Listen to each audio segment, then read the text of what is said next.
Good afternoon, ladies and gentlemen. Welcome to Atlanta Motor Speedway Full Throttle Cup Series racing about to get underway. I am your commentator slash host, Josh, with my brother alongside of me, Chris Kiwis, as we will be bringing you up to some awesome racing here tonight at Atlanta Motor Speedway. Chris, it looks like we're about to hop into some gridding, but last week at Daytona during the in the opening race of the season, we did see Joshua Gaiman take home the race win, and then two newcomers, Troy Wagaman Jr. and that Caitlin Height machine, take second and third place. But as we're getting ready to go grid here, I've learned my lesson since last week. We're going to go ahead and get gridding here early. As I was going to say, Chris, 39 cars in this field. This is going to be absolutely hot for sure here at Atlanta. As welcome, though, Full Throttle faithful, as we are excited to bring you here into Atlanta Motor Speedway. Sorry about that. Just quick jump in here as we are going to get our qualifying grid here going, as it looks like our race grid here going, as it looks like everybody is starting to hop in. Have a few cars missing, but going to go ahead and start it up. Chris, it is going to be that number 81 of Josh Susi. That Nitro machine is going to start on pole position. Are you changing cameras right now, or is it just me that's stuck? I might be, okay. As we will see that outside pole sitter, Troy Wagaman Jr., he will be starting in that P2 position, trying to up one where he made it last week and get in that P1 position here. So he finished P2, trying to finish on that strong start here. We'll see Kip Easley in P3 here tonight with Kyler McCarthy in P4. Tyler Isley is going to start P5 with Caitlin Height in P6. Ryan Sword P7 with Jimmy Barr P8. Joshua Gaiman going to start 9th here tonight with Robbie Bice in 10th. Dylan Hastings 11th with Matthew Fitz 12th. We'll see Carson Pittman in 13th with Jonathan Coombs in that Prestige Worldwide 07 starting 14th. Then we'll see that 15th position going to Ryan Smith with David Smill Jr. starting in 16th. Andrew May going to be in 17th with Lucas Nilges in that 18th position. Daniel Holdcroft, that Up and Smoke 19 machine, he'll be starting in that P10 position with William Hobart. Rounding out your top 20, and Chris, we still got cars going, as we will see that 21st position go to that number 2 machine of Ken Baum Jr. That's a very uncharacteristic starting position for him, as he will be lined up next to him by that 21st position of Ken Baum Jr. Are you switching through the cameras now? Okay, because I'm not seeing them. That's why I was confused. Let me fix my settings right quick, but we will continue as we will see 23rd position go to Aaron Staub with Jaden Bingaman in that 24th position. Michael Zuber 25th with Steven Aberstadt in 26th. We'll see Chris Lynn in 27th with Nick Cannon in 28th.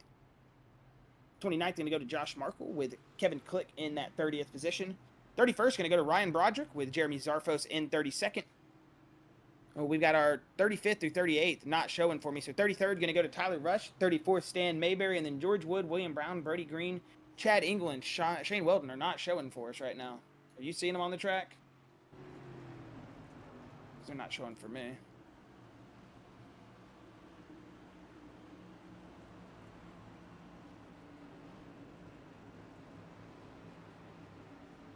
Yeah, I don't know. This SDK is not working, so I can't see what's going on. There we go. There we go. As we are getting ready to drop the green here, do apologize about that. A little bit of a stack up there on the outside lane, but they are going to get it rolling here, Chris. Green is a go. We are racing here at Atlanta Motor Speedway, as this reconfigure here over the past couple years has brought the action in tight. We are going to see this 2 wide, possibly 3 wide racing here all day. Is already we've got a little bit of an inside pack here, starting Josh Susi in that Nitro machine. Off to a good start here early, Chris.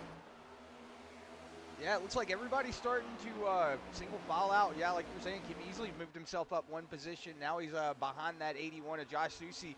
Looks like Tyler Isley's moved himself up 2 positions as well. Ryan Sword up 3 positions. So right now, everybody up here in the top 5 has moved himself up a couple of positions. But Troy Wagaman, you see he's fallen back just a little bit. Your second place finisher last week, falling back here to 6th place. You see Dylan Hastings up 4 positions in that 7th position. And Kyler McCarthy also falling back now in 9th position. He's on that top lane. He's got that 1. Dylan Hastings on that outside, but it looks like it looks like he was going to try to get down there on that inside lane, but decided against it. Man, that 24 machine is trying to figure out a lane to pick right now. Yeah, as it's one of those things here early at Atlanta, you're going to have to find your rhythm here. This track's one thing solo, but when you get out there, those race cars get a little bit faster in the pack. They're going to be moving around a lot here, and you're going to just see some hard racing. They're going to keep it a little tame here early, as it is only lap 3, but expect the action to crank up here. 4 sets of tires, 130 laps. Whoa, And oh, we got somebody around. Dylan Hastings. Dylan Hastings, that's going to stack the field up, but everybody's going to save it somehow. Man, whoo. Whoa, as we say that. As for some reason, Jimmy Barr is the only car that hasn't loaded for me on Trading Paints. That's why I didn't know who that was, and whoever that was that got spun originally. Nick Cannon got up into the wall. He's going to shuffle himself all the way back. Also, I want to say that is the 96 of Michael Zuber. He got into the wall as well, pushed himself all the way back. The 37th lost 12 positions. So a little bit of a hiccup there after that that little bit of an incident there on the front stretch, but everybody going to keep it underneath them. We're going to keep it green. That's crazy. Like you said, don't know how they kept it green. Pretty miraculous too there, Chris. I mean, we had a car completely sideways there at the top of the tri-oval, and they somehow saved it. We saw a lot of cars go into the infield. Great save though from everybody. Heads up driving, and got to say for 39 race cars to be out there, 36 starting the field. Actually, no, 39 are out there. They're just showing, for some reason my SDK is showing a little bit weird right now. But separated the pack though, that wreck did, as you see the 83 right there of Aaron Staub. He's going to get a little bit wiggly on that inside line as he tries to harvick that white line. As he's got a big bump coming to him from the 13 of William Hobart. Lucas Noji's Ken Baum Jr., who's lost a position. Like we said, Chris, 2-time defending champion, last year's champion, Ken Baum Jr., uncharacteristic 22nd position here at Atlanta tonight. Not sure. Maybe the Turn 2 Terribles camp not finding the speed they want to in all the race cars here. Yeah, we know Ken Baum didn't have a really good night last week at Daytona. He got shuffled all the way back to the very back of the pack. Then towards the end of the race, I want to say it was one of the second to last laps. There was just a little bit of a hiccup, and I know he fell back pretty far. Oh, he pushed McCarthy big time. Oh, yeah, no, that's what it was. Yeah, he did. And then McCarthy. right there coming to the tri-oval, just got called up coming out of turn 4, like everyone else did, but big hats off to him from the 24 camp. 2 different drivers there and 2 different teams, Nitro and Turn 2 Terribles. They worked together there on the last lap, and it gave Kyler McCarthy, Chris, almost that miracle win last week that you were saying was going to happen out of nowhere. You predicted it with your magic ball, and you were like, all right, Kyler McCarthy's got this run from out of nowhere, too. I think he was sitting like 8th, 11th, something like that. He was sitting way back, and you were just like, yeah, it's going to be Kyler McCarthy with a big run here. Watch out. And then there he goes. So, but we'll get back up here. We got Ryan Swordman, driver that last season was one of those drivers caught up in some stuff. He's looking pretty good right now in that number 94. The Glorious Mouse logo right there on the front, as you see that loud mouth. That's 93 is talking about me right there. Tyler Isley Nitro Machine. Yeah, right now very tame. Like everybody is kind of single filed out. I'm just watching the ticker as you were talking, Josh. Looks like everybody is not really battling for position right now, as you see all the way back here. It looks like about 16th position is just in a single file. We're gonna kind of go back here and look through the field right now as Aaron Staub, one of those Turn 2 Terrible drivers, he's leading this pack right now. He's got Hobart and Ken Baum, Dakota Kuhn all behind him, and then Robbie Weiss, the lowly Full Throttle Racing guy that is currently sitting in this pack. We got Team Sparkle also coming up behind them. So a lot of drivers are in this little bit of a mix here. So gonna see how that how that Robbie Weiss machine works his way up through this adversity. We know every time he gets a good run, he always gets something going. So we'll see how that 28 machine works his way up through this field right now.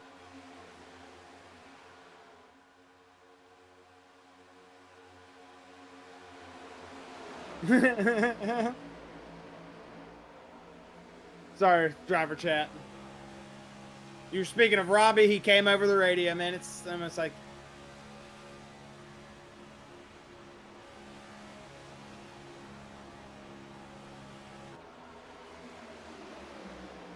Back up New here. livery out of the 28 camp. Yeah, he's been telling me he's got some liveries that he's cooking up, so we have to keep an eye out on that that Robbie Vice machine. He says he's got a lot of stuff that he's working on. So might see some good race cars here before too long. So right now, Kip Easley still holding on to that second position. He got it there in the beginning of the race and has not let go of it.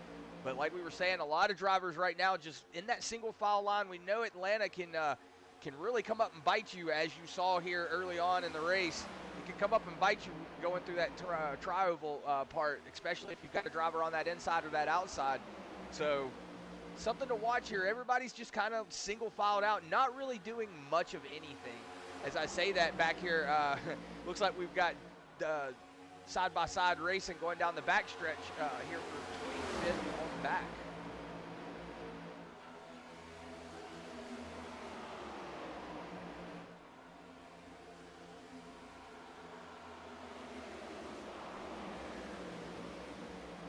Yeah, Chris, and it's starting to get to this part of the run here at Atlanta, lap 15. You're going to start feeling your race car not necessarily do everything you want it to the right way.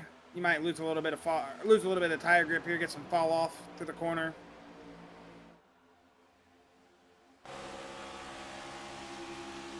So we'll see this 81 of Josh Susi still leading the pack here. From Hello Kitty last year to Here Kitty Kitty this year.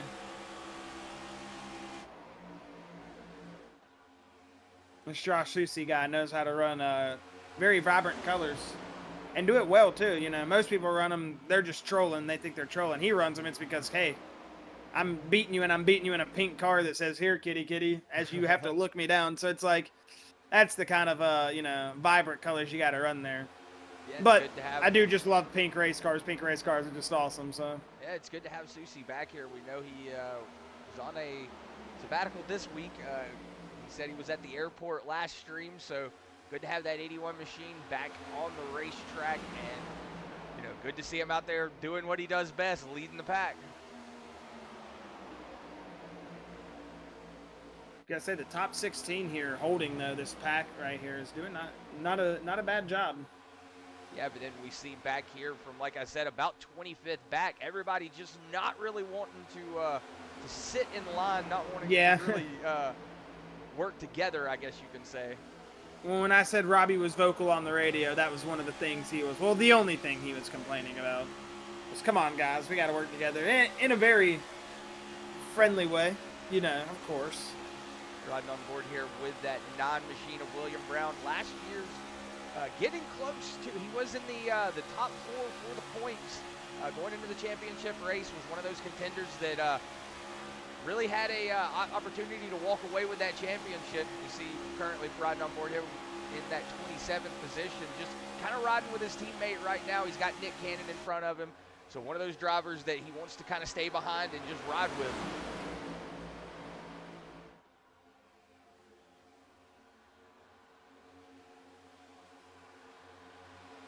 I think Kyle McCarthy might have just said he's using a Formula One wheel.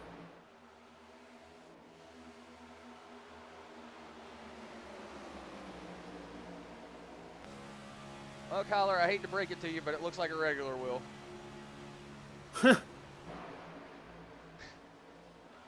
Good humor, man. Good humor. As I know what he means, he's probably using an F1 style wheel, of course. Obviously. Which is a big thing. I know a lot of these sim racers do it. I've seen the oval guys do it, and it's no different. It helps. I mean, I think, honestly, you're able to hold the wheel steadier with a Formula One wheel, obviously. It's lighter. Only thing that stinks about it is the second it snaps loose, it is not fun trying to catch a counter steer or, you know, slide the car up the track, because that thing goes whipping around like a boomerang. Yeah, especially in these cars. Once it snaps, it snaps. Yeah, I had a Formula One wheel back in the day on my rig, trying to oval out on it, and it was not fun. It was easy to control, like you're very smooth in the corners. Like I said, with the lighter wheel and everything, it's easier to hold. Smaller radius that you got to hold, because these oval wheels are big. But just once you lose it, you start spinning out, anything like that, not fun. Not fun. It'll take fingers off.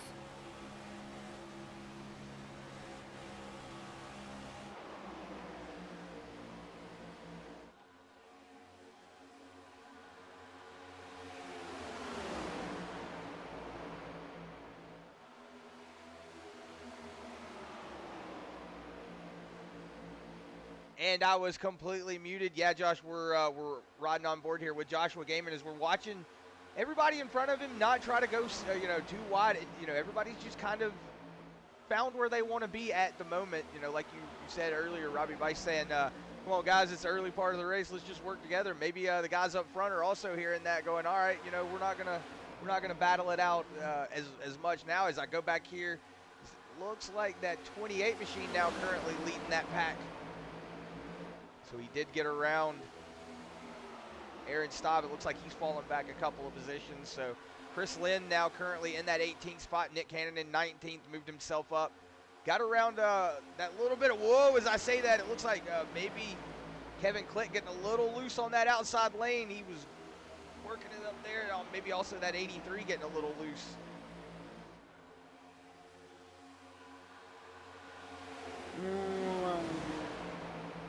Oh, I'm not muted. I'm making car noises, man. That's embarrassing. Did you hear that? Yes, I did.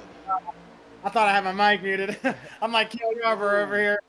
As we're just riding on board back here watching, this is currently the only battle that's going on for position. As I'm watching the ticker right now, everybody's still single file out up front right now. Ooh, That's some nice looking race cars out there tonight. Yeah, that 13 machine just got passed by the 26 of Jaden Bingham. You see William Hobart just wash up a little bit there, get up to the door of that 9 machine, but gonna keep it straight. So right now, that 9 machine trying to get around that 13. Oh, somebody's wrecking up here. Somebody's wrecking up here. Chris Lynn? Zuver? Somebody? I think it was Zuver. Oh, Chris Lynn's blown up. We don't have a marker for it, so I'm going to have to back it up guerrilla style. As we see he's behind the 28 of Robbie Zuver Bice. said, where's the caution? Let's see what happens here. Oh, looks like the 7 gets into him.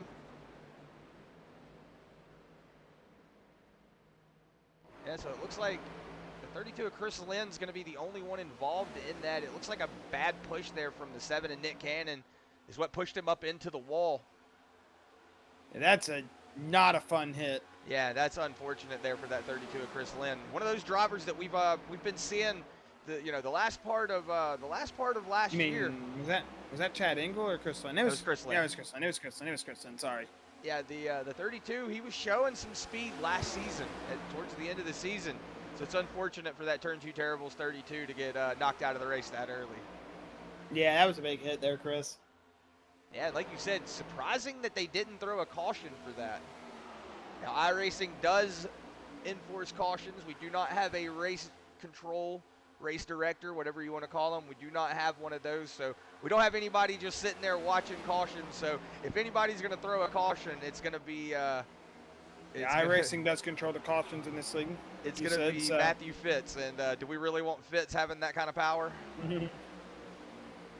He be getting himself the waiver rounds. Yeah, I don't know, Chris. I mean, I would have even thought that first wreck where we had a car completely sideways in the tri-oval and the whole field splitting around would have warranted a caution, but they saved that so quick. Even that hit right there, we had a car head on into the outside wall there and nothing. So I don't know, man. These Atlanta Motor Speedway officials are being a little lenient tonight. It's Kip Easley, big push. That's going to get Josh Susie up the track. Big push. Maybe that 8 machine starting Whoa, man. I was going to say, maybe Kip's starting to get a little impatient. Let's see if anybody else decides. It's going to file him out of line because I don't think anyone's going to go with him here. That's whoa! Whoa! 93 of Tyler Isley. All sorts out of whack. This is going to stack everything up. If you're that 8 machine to Kip Easley, that's what you wanted to see, but it doesn't look like it's going to go his way for much longer. He's going to get cycled out there to that outside. Yeah, Tyler Isley was not happy with Ryan Sword. I wouldn't be surprised if we saw a bump come back from that. Yeah, well, I mean, Ryan Sword had to get out of it, though. We saw it looks like maybe that 93 got a little arrow loose. I don't want to say that I saw the 94 get into his back bumper. Oh, he was pushing him, it looked like. I'm not sure what happened, but it looked like he was pushing him for sure.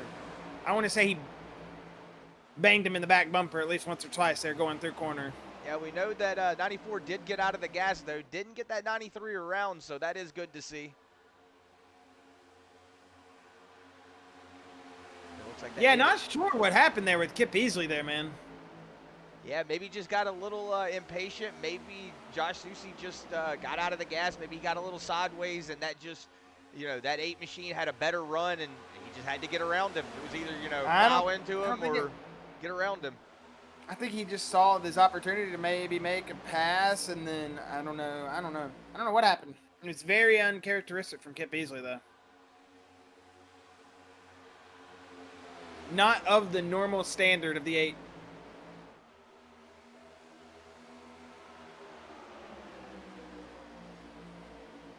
Oh my goodness, we're already at lap 35? We are. I just looked down thinking we were going to be at like lap 20, lap 15, and we're at lap 35. But I remember now talking about lap 15. We were settling in. Right now we're going back here to that 17 position of Robbie Bice. Currently leading that terrain between him and, I want to say, all the way back, to Ryan Broderick. Yeah, so Ryan Broderick currently. And they ain't doing much gaining. Yeah, they're not doing much gaining at all. And then, like we said, William Brown also leading that train behind him. He's got Lucas Nilge, Shane Weldon, Stan Mayberry, Tyler Rush, Brody Green, Chad Engel all behind him. Yes, we got pretty much 3 different packs here hanging out, Chris. And whoa. I say that, yeah. That pack there behind the lead pack is starting to get all out of whack. You got Ryan Sword to the outside lane. Looks like he's been shuffled out. Kip Easley behind him. You got that 22 of Andrew May, 69 of Matthew Fitz on the inside lane there. Of the 8 of Kip Easley. Yeah, we've had a lot of drivers getting shuffled out here up front. So Joshua Gaming going to move himself up into that 3rd position. We see the 94 Ryan Sword. He's on that outside lane, got the 8 of Kip Easley behind him. Matthew Fitz has moved himself up a couple of positions. See the 22 of Andrew May moved himself up into that 9th position. The outside lane doesn't seem to be bad. I just think they need to work together a little bit more, and they would definitely get some more success here. But 94 is just going to drop out there. Yeah, I was going to say, it looks like Kip Easley's just going to get left out there on that outside lane. Going to see if he can get down here in front of that 22 Andrew May, or if that lane's just going to close up. It looks like it's going to close up, so that 8 of Kip Easley just going to have to try to hold on to this this pack as much as he can, or he's going to get shuffled way back.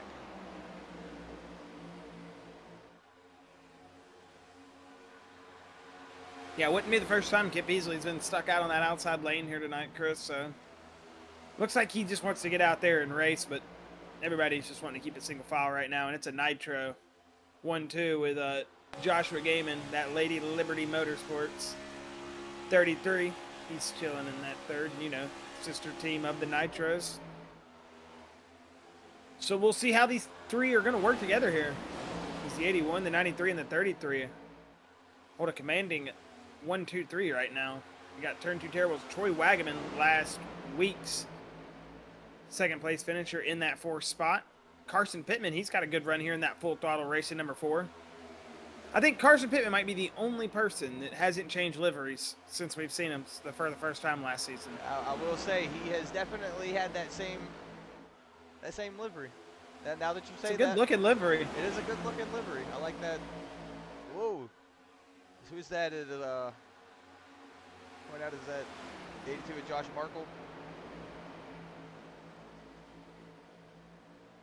Yeah, not a fun night for the Toyota team, the 82 of Josh Markle, but hey, still out there turning laps, trying to make something happen, and that's what you got to do when you're running it looks like a full season and running for a championship. Yeah, it does have a damaged front end. Probably caught up in that earlier wreck, Chris, that involved Chris Lynn and co.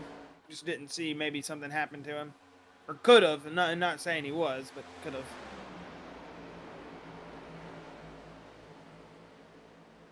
Right now, like we said, everybody just still singling it out. We're going to look and see. It looks like maybe Robbie Bice might have got pushed out of line. He's also fallen back to that 26th position. So was leading that pack of Nick Cannon from 17th back, so he has fallen back 9 positions so far. So you it just goes to show you get pushed out of line, you can get moved back. Kip Easley finally got himself back in the line. You see he fell back, started in second place, now he's all the way back in 12th. So that's 10 positions he lost there. That just goes to show when you get pushed out, you can lose a lot of ground, and it's hard to make up ground on a track like this. Yeah, especially with an outside lane that's not wanting to do anything.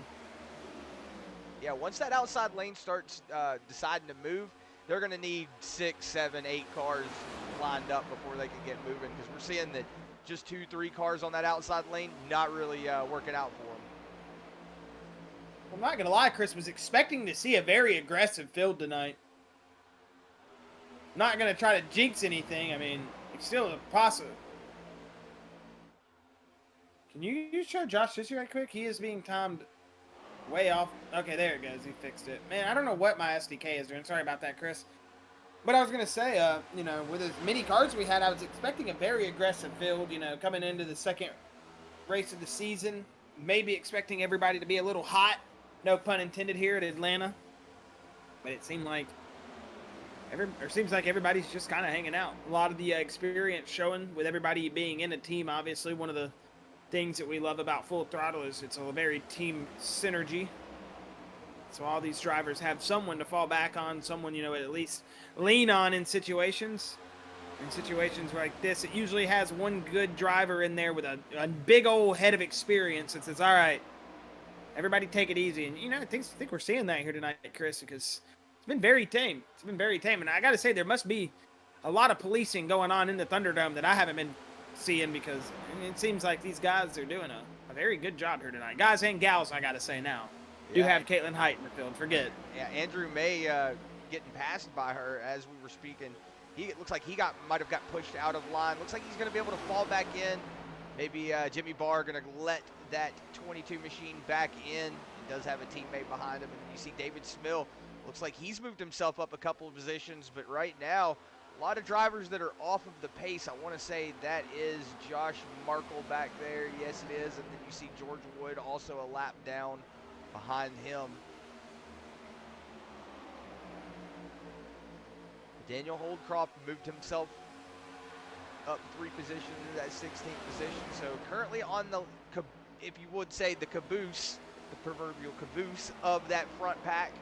Like we said, Nick Cannon still 8 seconds back from that pack in front of him. Whoa, as a go on board here with that 7 Nick Cannon. See everybody washing up just a little bit, just following that train. But right now, everybody just, like we said, just kind of single filed out. We're just kind of cycle through the field here, see what's going on. Looks like nobody really pushing the issue here right now. Everybody back is just in single file.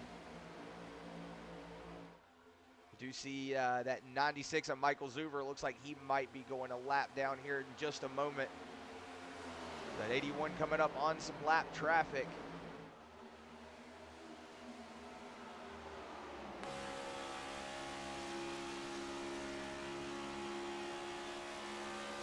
As he passes Zuber there, and is that Chad Ingle out front? Yeah. Yeah, it is the 35 of Chad Ingle. Another Nitro teammate in that 35 machine. That 81 just going to use him as a tow. Can save a little bit of gas out of him. Yeah. He's a Nitro guy right there. Yeah, that, I mean, this... You know, we were talking about that team synergy thing, Chris. This goes to show these Nitro guys they're not dumb. Yeah, you're seeing a little bit of wishy-washy going on back there. I want to say it looks like Troy Wagaman. Troy Wagaman, yeah. Troy Wagaman and Carson Pittman. So, yeah, right now that 35 machine can use, or excuse me, that 81 machine, Josh Susi can use that 35 as a tow truck, basically. I mean, you know, as long as he's not slowing up everybody too much, I mean, hey, he can get out there and push. And, you know, if these guys decided to, you know, go down pit lane, he's in perfect position to not go a lap down.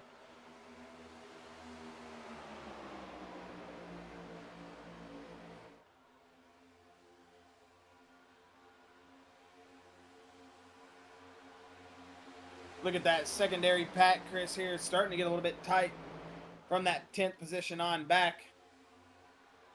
as it seems like Nick Cannon and co. just still not able to make speed here to catch up. Not sure what is going on with these guys back here, but ever since that wreck at the start of the race where we saw no caution and not the Chris Lindbeck. I can't remember who exactly it was that got sideways there at the start. Wasn't it Aaron Staub that got sideways? Possibly. I think it was him who got turned Yes, sideways to the trial, right? Machine. Yeah. I think it was the 83 So machine. ever since we saw that right through here in the trial, that whatever you want to call it, it wasn't really a wreck because no one wrecked. It was just more or less a lot of cars beating and banging, just organized chaos, I guess you could say, there through the trial. As just kind of split the field up, and now we haven't seen it work out ever since Robbie Bice's complaining to everybody, telling them, come on guys, let's single file up and work together here, when they were only 4 seconds back. Now they're 8 seconds back, and it's 10 seconds back, I should say. Almost, and it's not looking too good for that secondary pack right now.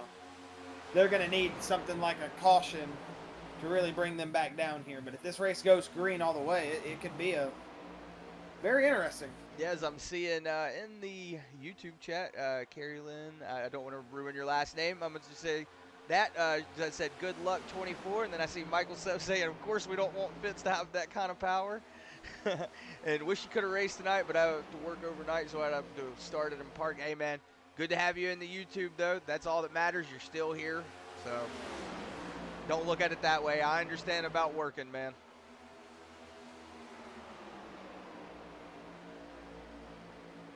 Once again, thank you if you are on the YouTube chat. Even if you don't hop into the chat and say nothing, you just are one of those viewers that watch your driver week in and week out, and we do appreciate you.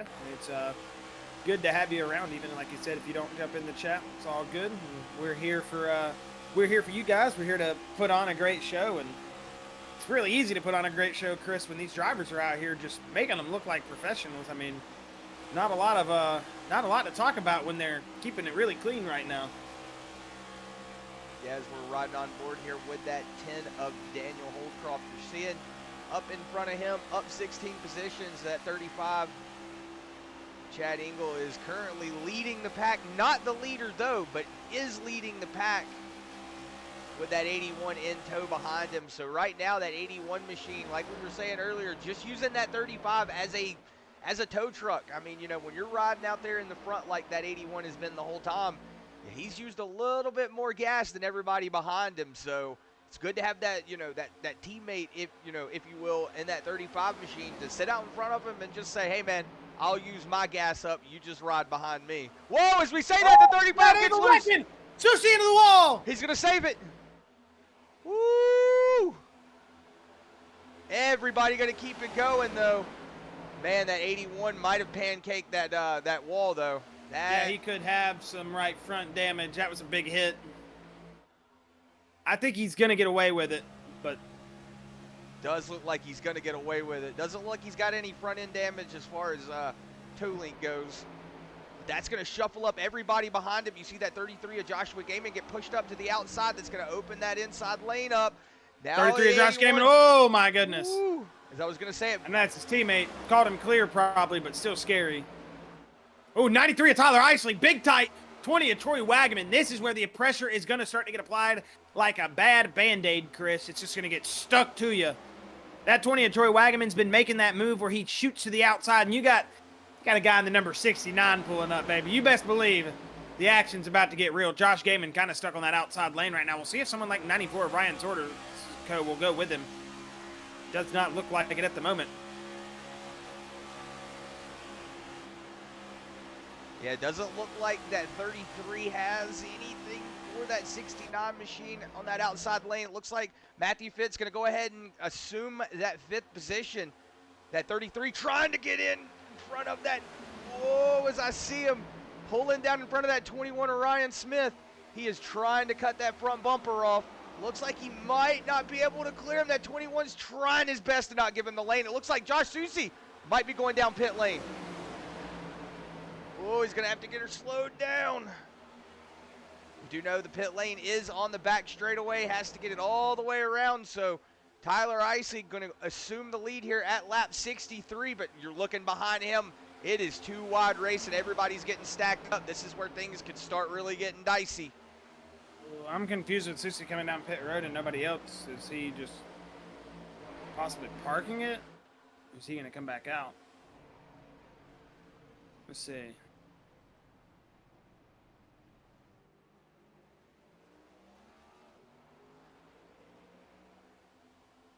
Looks like he's taking tires.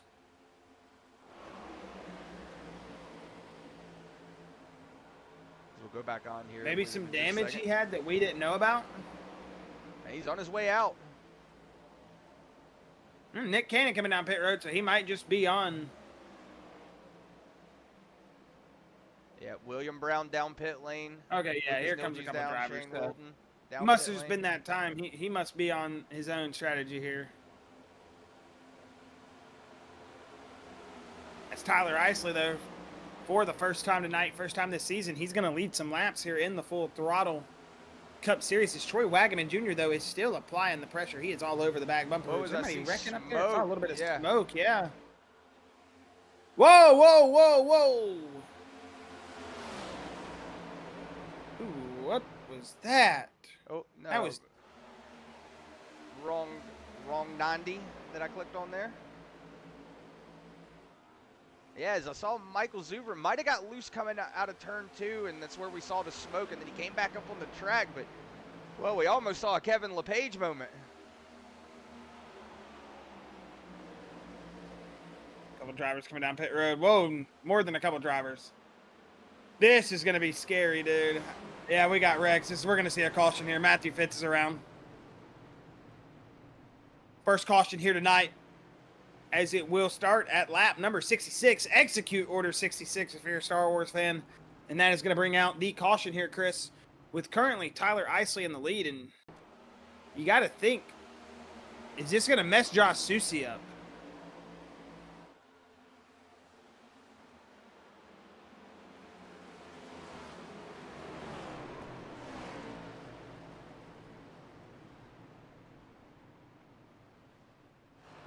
Yeah, as we're seeing a little bit of contact there from the 69 to the 24.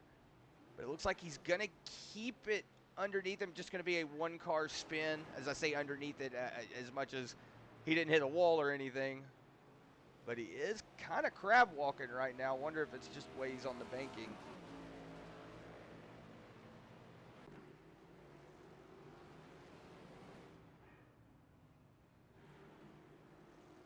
So right now, everybody coming down pit lane. We saw that wreck there between the 69 and the 24. Like you were saying, Josh, we knew that once we saw everybody coming down pit lane like that, that it was going to be kind of hectic.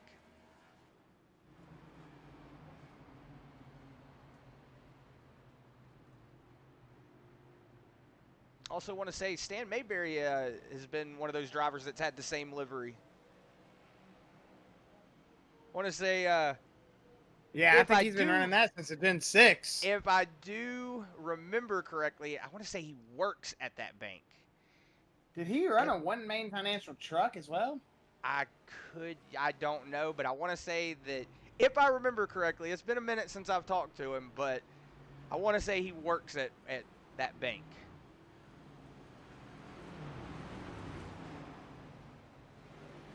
Who knows? But I do know that he has been running that car for a really long time. It's a good eye, Chris. We were talking about Carson Pittman. I think Stan's got him beat out. Stan's been running that livery for since a Gen 6 car for sure. Carson's going to pull out screenshots from 1993 of, him running late model races with that livery or something. So go on board here with Matthew Fitz. See it from his perspective. Ooh, look at that 11 car big run in. Yeah, that just all happened so fast. As we'll watch from Kyler McCarthy, point of view. See everybody just kind of whipping around. Yeah, just you saw it from his point of view too. It's just everything's kind of happening so fast. Different people coming in at different speeds, man. That's a very sketchy pit entrance.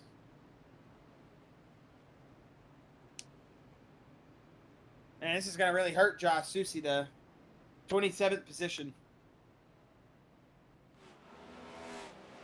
Yeah, it's something you don't want to see if you're that 81 machine. Getting shuffled all the way to the back of the pack. But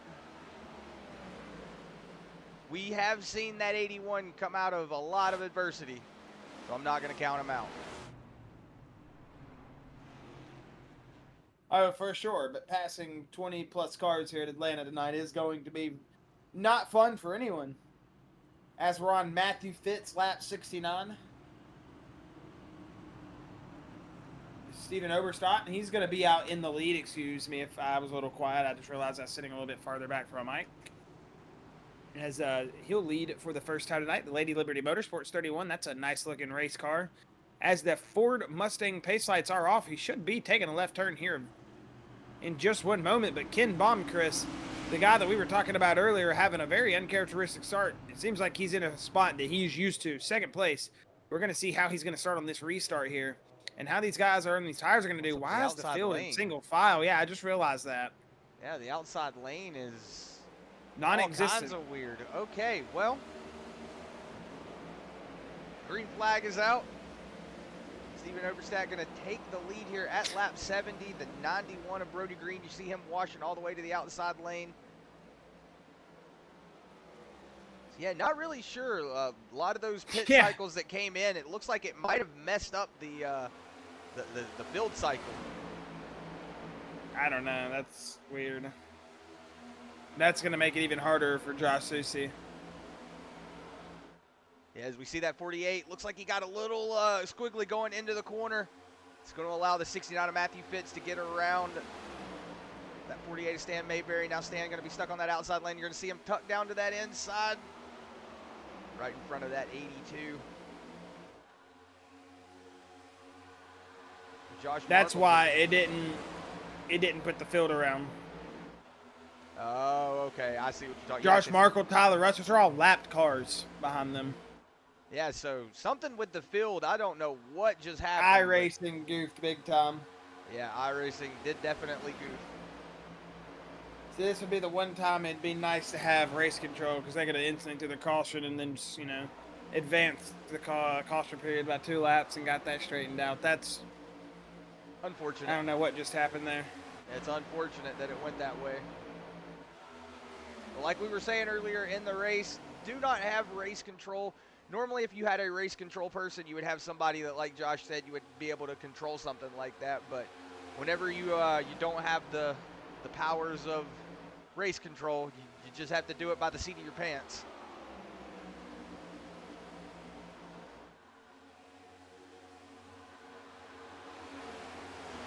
As I'm saying, we have Shane Weldon fans in the chat.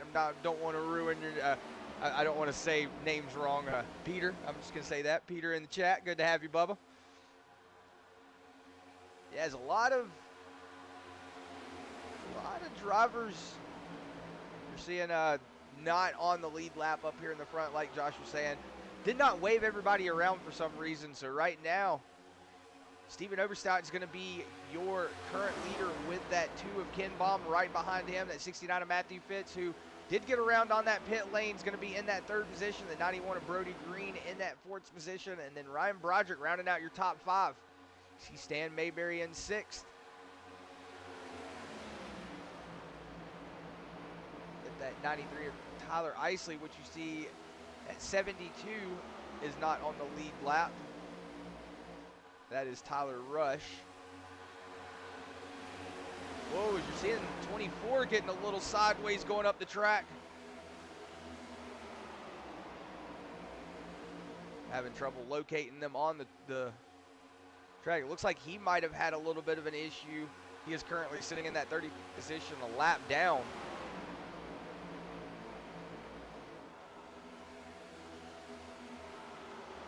Yeah, it doesn't look like that 24 is on pace as well.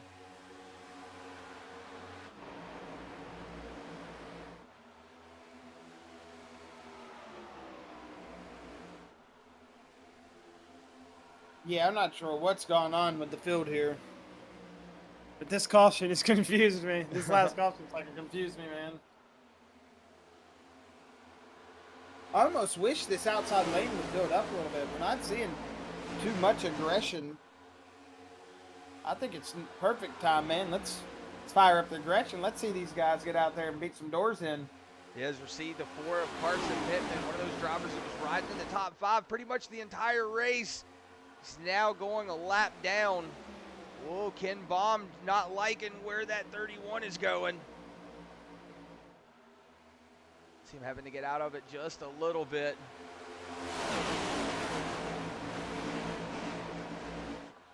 Whoa, is the 2 getting out sideways? 69 going to push him to the lead. He said, thank you for keeping that spot warm for me there, Mr. Auberstadt, but I'm going to take that from you. As now the single file racing isn't so single file anymore. Maybe they heard me. Single file racing isn't so single file anymore. Look at Michael Sword, big run on the outside lane here. William Brown behind him.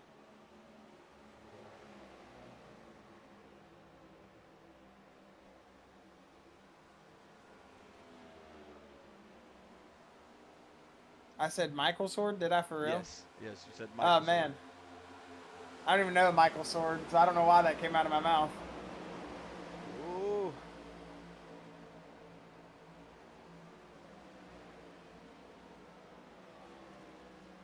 As I'm just kind of watching what's going on right now, I see a lot of stacking up. I don't really want to say anything because I feel like I'm going to start talking, and as soon as I start talking, something's going to happen.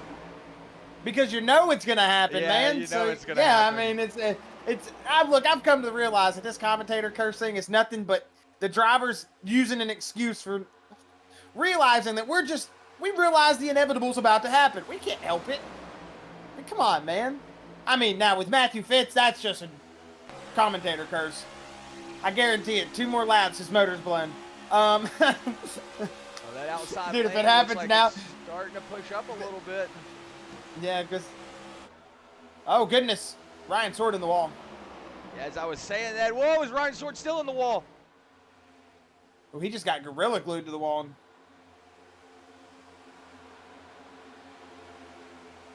Yeah, you see that drag. It looks like he's going 60 miles an hour, doesn't it? Oh, that 130. front tire front is right. locked Yeah, up. front right. Yeah, that front tire is locked up. Oh, it's unfortunate for that 94 machine. He's probably thinking, man, I just touched the wall. What happened? Doesn't know that the whole front right's literally eating itself up. Yeah, it's just tucked up in there. Unfortunate, man. That's why we were so hesitant on thinking that Josh Susi would have had big damage earlier.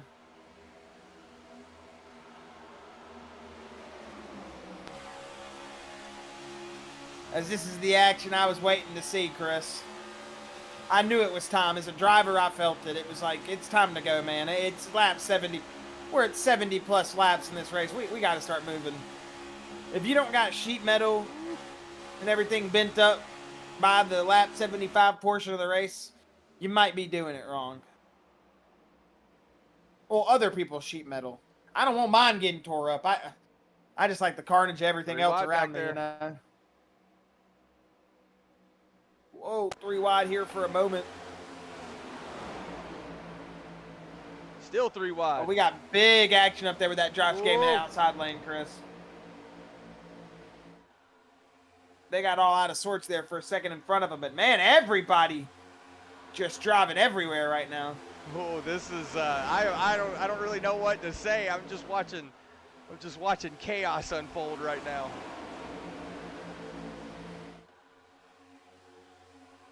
Yeah, here at lap 85, you've got your 2-time back-to-back defending champion, Ken Baum Jr., the Turn 2 Terribles Toyota Camry, up 20 spots, started 21st, sitting in that first place. He's going to come down, or not come down pit road during that last caution with Matthew Fitz getting around. He's going to stay out. He's going to take the track position.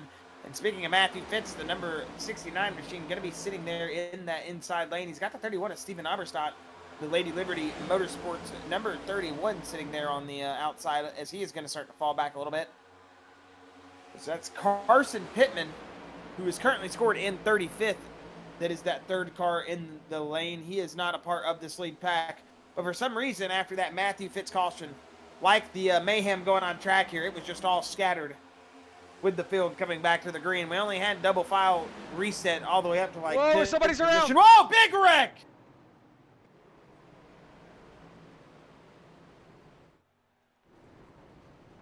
Oh, man, they're still piling in. I see Kyler McCarthy. I see the 7 of William Brown.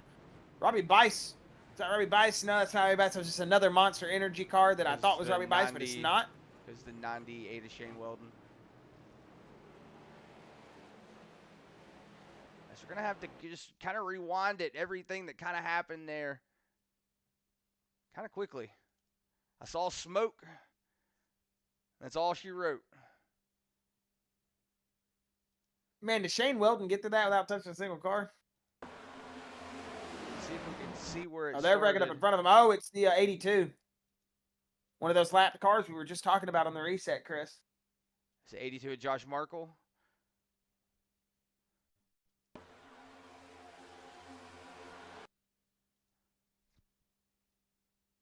It just wasn't clear. Looks like he turned down. Yeah, it wasn't clear. It wasn't clear by a country mile. Not sure what the 82 saw there that we didn't. No crew chief. If you got crew chief app, will clear you sometimes when you're not, but you got to think the 82. Maybe it's on there, but I don't think he did. He's going to turn down, and that is absolutely going to wipe out at 24 Colin McCarthy. Man, you got some good race cars in that pack. Like Josh Gaiman took a little bit of damage. The 20 of Troy Wagaman, he's been a leading car. You got the 3 of David Smith. Looks like maybe William Brown 10 of Daniel Holdcraft. What was I see? Excuse me. I see the 8. That's the 8 of sideways. Chip Easley. Oh, and he's going to make a hit contact there for Jaden Bingaman. And you got big pile up there with Kyler McCarthy, Jaden Bingaman, the 72 of Tyler Isley. You got the 7 of Nick Cannon involved in it. Or Tyler Rush, excuse me. We've got so many Tylers and Troys and Kylers in here. I'm getting all these names mixed up. As we're having a lot of cars come down pit lane to get damage repair.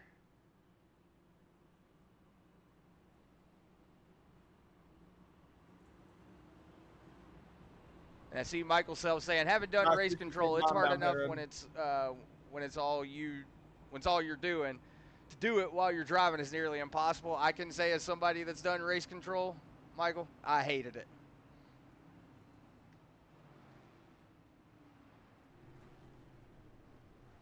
Yeah, I remember when you were doing race control. Yes, I absolutely hated it. I didn't like it at all. Yeah, well, when the drivers that you were working with, though, I could understand why you would hate it.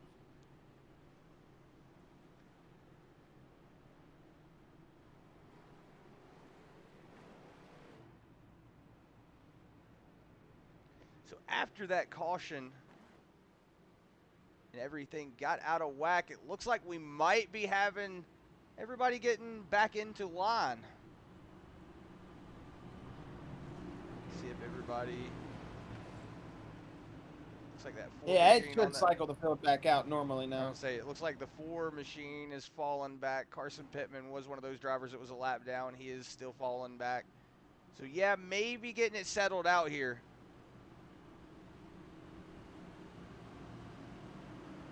Looks like Ken Baum came down pit lane. Ryan Smith came down pit lane. Ryan Smith, Stan Mayberry. No, who's that wrecking back there? 3 of Lucas Nilges or somebody just hit the wall? I think that's exactly who that was. Take us to a rewind right here, a blockbuster style rewind. Just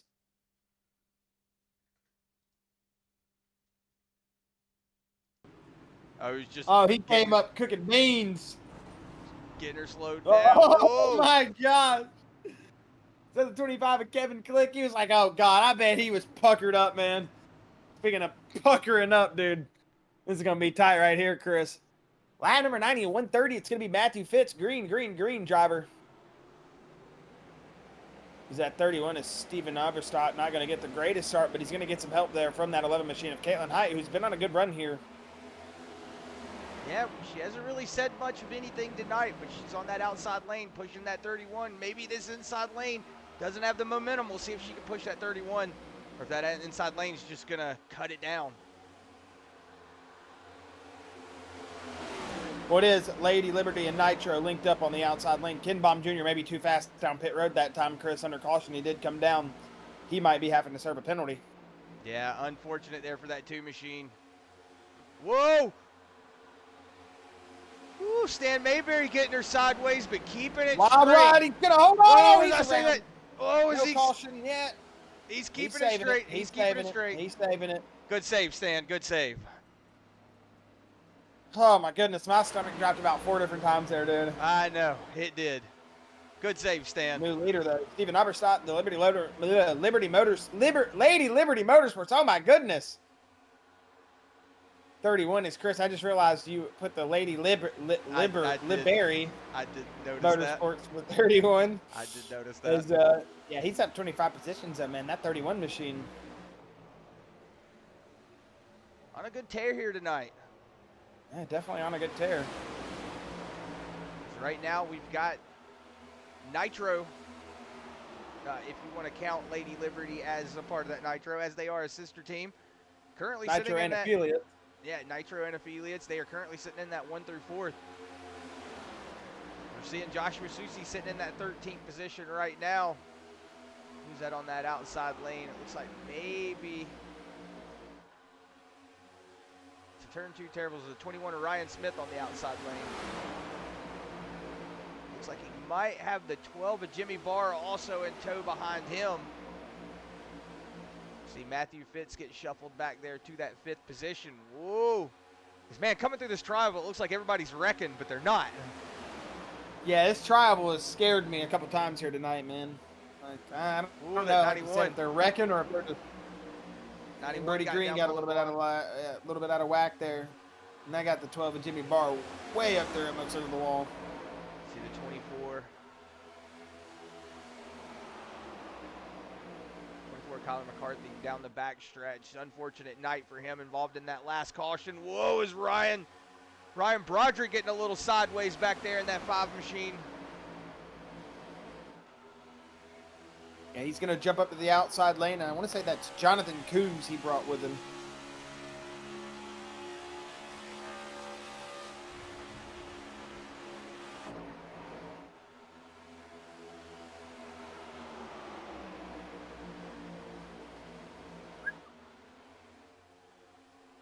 A lot of stacking up going on back here. We're now getting down to that almost 30 to go point. So wonder when a lot of these drivers are going to start making those moves.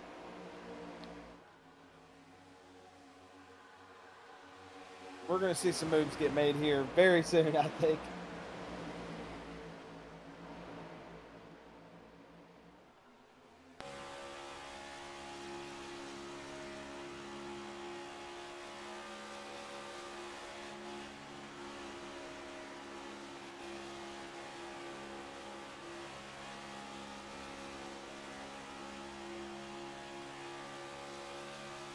Down in the back straightaway, you're riding on board with this 31 machine, looking at his back bumper. Here the RPMs just jump up when he takes the bump from that 11 of Caitlin Height.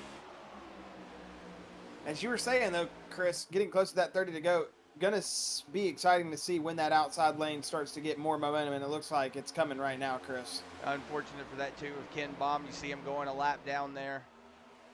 Another lap down.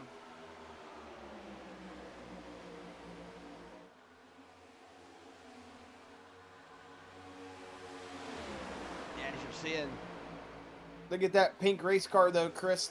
Number 11 or number 81, excuse me, Josh Susi moved his way back up into 11th after falling all the way back to, I want to say, farthest is 27th. Yeah, he's moved himself back up into a good position. Seeing a good bump there from that 11 of Caitlin Height. She is pushing that 31 through turn 3. Let's see if she does it again.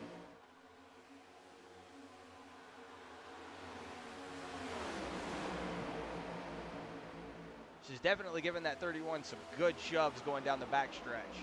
Oh, this lap cars are going to be very sketchy for our outside lane to the travel here. Whoa, is the contact there for the 69 and the 21? But they're going to keep it straight. You see George Wood trying his best to get out of the way. He's just going to hug the wall. Man, Matthew Fitz just survived what should have been a big wreck there. Yeah, you saw going into the corner, 21 of Ryan Smith got all over the door panel of that 69. Just ate up that track space. But, you saw he was trying to get around that lap traffic best he could. We kept it straight, so good pass there from the 21. Gonna see if they can hold that outside lane. It looks like that outside lane's starting to pick up, Josh. They are. They've moved their way up to that third car on the inside lane. They've got 2 more. 21 loose for just a moment. Whoa, Matthew the Fitz 69 of Matthew Fitz having a little bit of a moment there. That inside lane's kind of lost a little bit of its momentum. 4 cars now. We'll see if the 5, 6 cars in this outside lane can do something, but just not able to work together enough, it doesn't seem.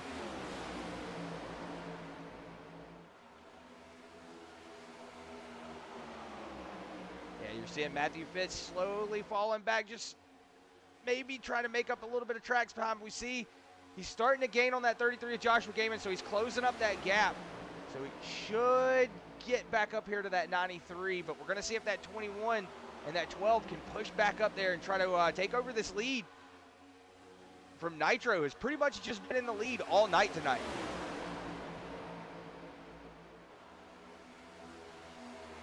Yeah, we knew the Nitro camp was fast. Their affiliates are fast, man. It just seems like if you're associated with those camps, you're going to have a fast race car. Doesn't look like we've got a lot of guys that are wanting to give up that hope yet, though, Chris. These Turn 2 Terribles, Prestige Worldwide, Posse Racing, we see a couple drivers up here still looking to make a statement. Matthew Fitz and Team Sparkle Unicorn sitting in that 5th position. He's had some controversy tonight, but looking good so far. We'll see what happens, Chris. We're under 30 to go, 25 this lap. Or not, excuse me, not 25. 25 to go. No, 25. Yeah, 25. Yeah. See if this outside lane can pick up a little bit of momentum now that inside lane's got tucked up. Seeing Matthew Fitz, as I see a lap car coming into play. I was going to say it looked like Matthew Fitz might have been thinking about jumping to that outside lane, but he decided against it. That is the 7 of Nick Cannon on that outside lane.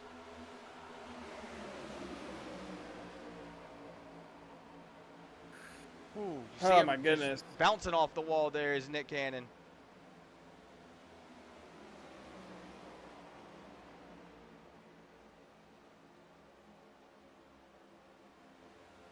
Big bump there from the 11 to the 31.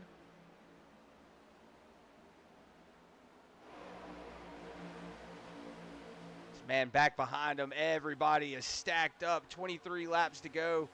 This is where everything, I'm starting to see the gloves get taken off.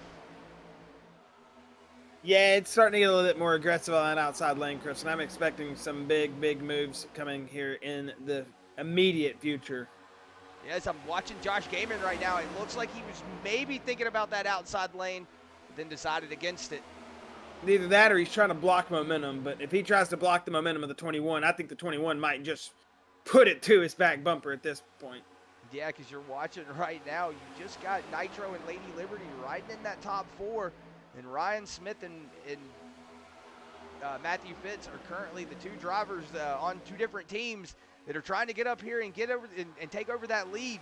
So we'll see if they have anything to say about it. Jimmy Barr trying to push that 21 up here to the lead, but not having much success.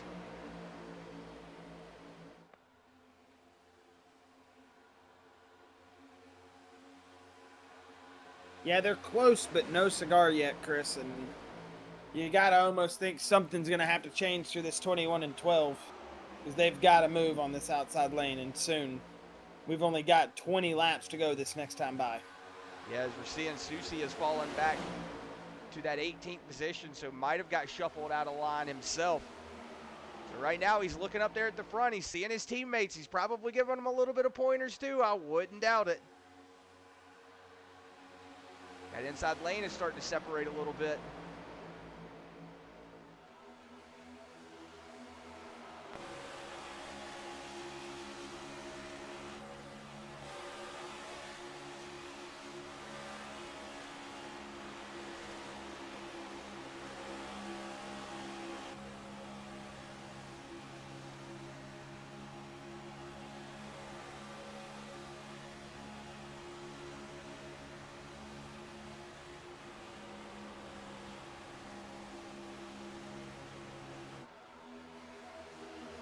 Man, that's scary to the tribal side by side like that. Yeah, it really is.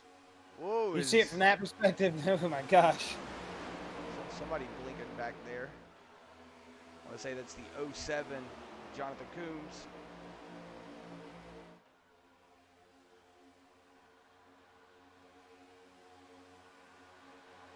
Because right now I'm not really saying much of anything. I'm just kind of watching what's going on. Whoa, as we're seeing that top lane start to separate a little bit. I'm also seeing everybody starting to gain up a little bit. It looks like that 21 starting to get a little bit of a better push on that top lane. You see the 93, it looks like he might be going up there trying to cut off that momentum. I would say that's a bad move if you're a Nitro driver. Do not break up what you got here, this 1, 2, 3, 4 on the inside lane. Yeah, or should I say Nitro affiliated driver, whatever it may be.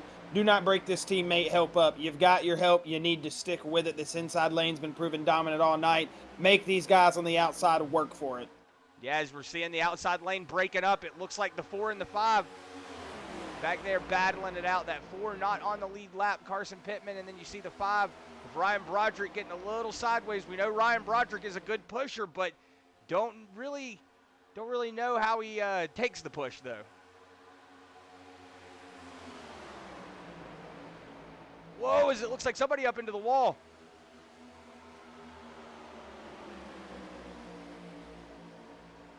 That outside lane just falling apart. Falling apart, but coming back. Falling apart, then coming back. They're trying, man. And it's all because of that 21 and 12. They have been working in unison, trying their best. Whew. Yeah, you're definitely, if you're Jimmy Barr, you're looking up in that rear view going, come on, guys, get up here.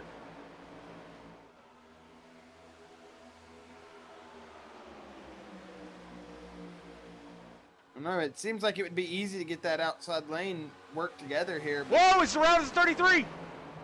Whoa, Damon around. Oh, Matthew Fitz, big hit into the 27. I want to say that is the 27. It is.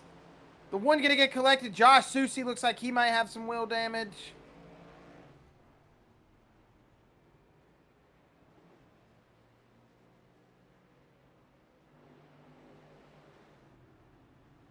Was that third place Joshua Gaiman? Fourth place? I'm not sure what place he was.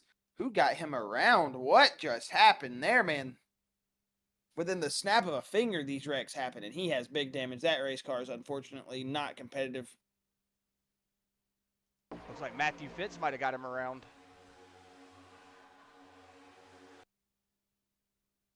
Maybe a bad push there from the 91. See if we can.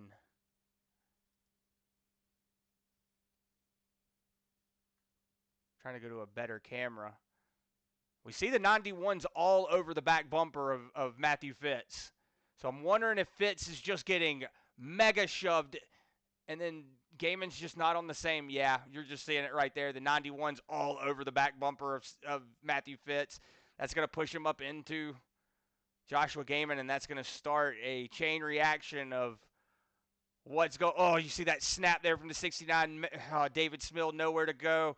Kip easily involved in it. Let's see, does Susie get around it? We see Susie's got his brakes locked up. No, he's not going to get it around. Oh, big shot there from the 1. Gotta have a sour taste in your mouth if you're that 33.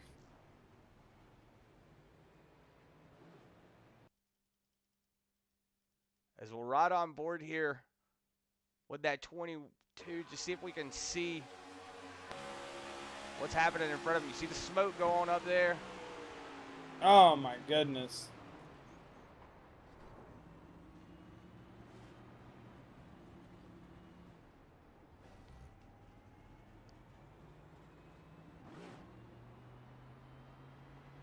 Man. Big shots there for Joshua Gaiman, man. Unfortunate there for David Smill. David Smill just really nowhere to go in that whole situation.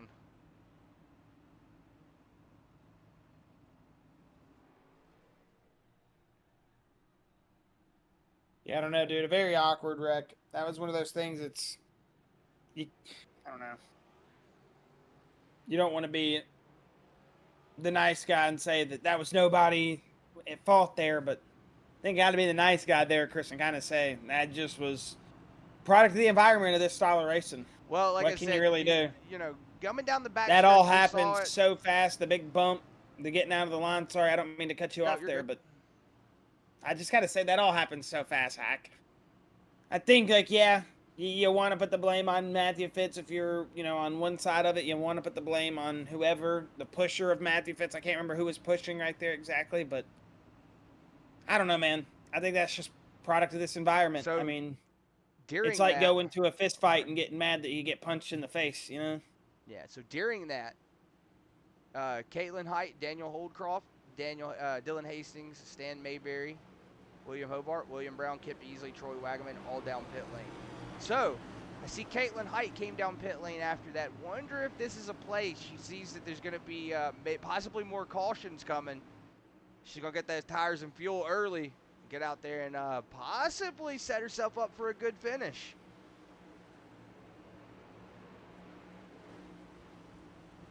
And I'm sure we're seeing the experience showing some of these drivers here tonight. We know how those Nitro affiliated teams are on their pit strategies and what they like to do. Got big brains over there, as we'll see the green flag dropping. It'll be that 93, bad start. A bad start from the 93, and Steven Oberstar just got to start like he's driving away at Darlington. Yeah, you see Tyler Isley not getting off to a good start. It's going to stack that outside lane up. I was going to say that 21's got a good run up to the back of Steven Oberstad. Let's see if he takes a chance on that outside lane.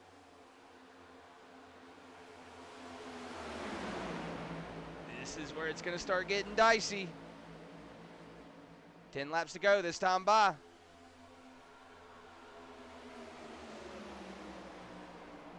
They're seeing the 10 to go from the flagman.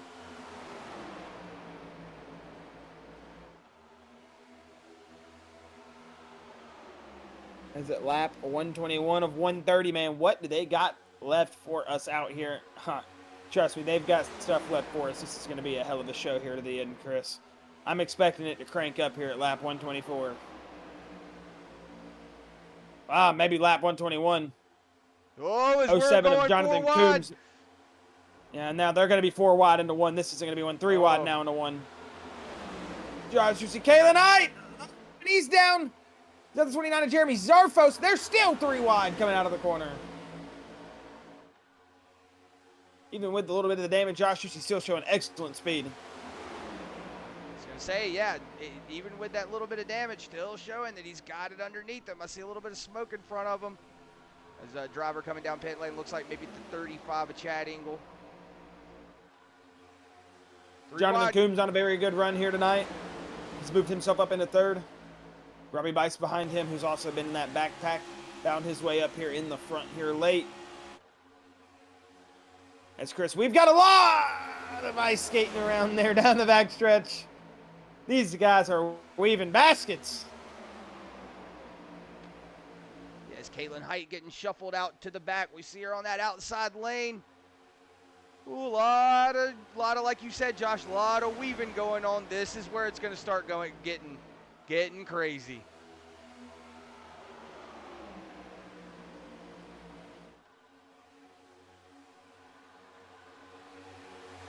This outside lane has to do something. They have to do something now. This has to be where they find the speed.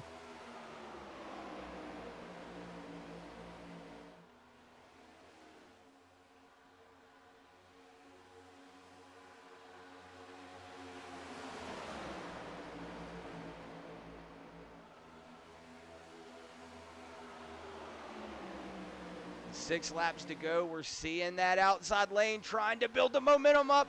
Oh, you're seeing Ryan Smith getting a little loose, trying to get down there and pinch down on that door. See Robbie Bice all over the back bumper of Jonathan Coombs. This is where you're going to start seeing the pushing happen.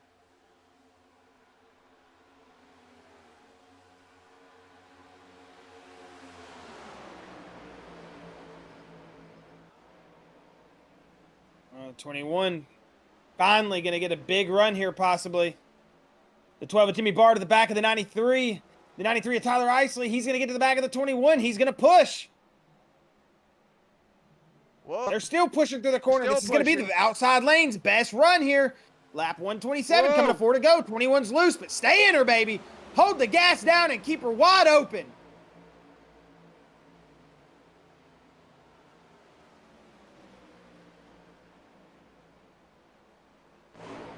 Yeah, whoa, still loses that 21 Orion Smith on that outside lane. But he's going to keep it underneath him. He's still going, man. That 93 going to try to push him out of the way. Still pushing.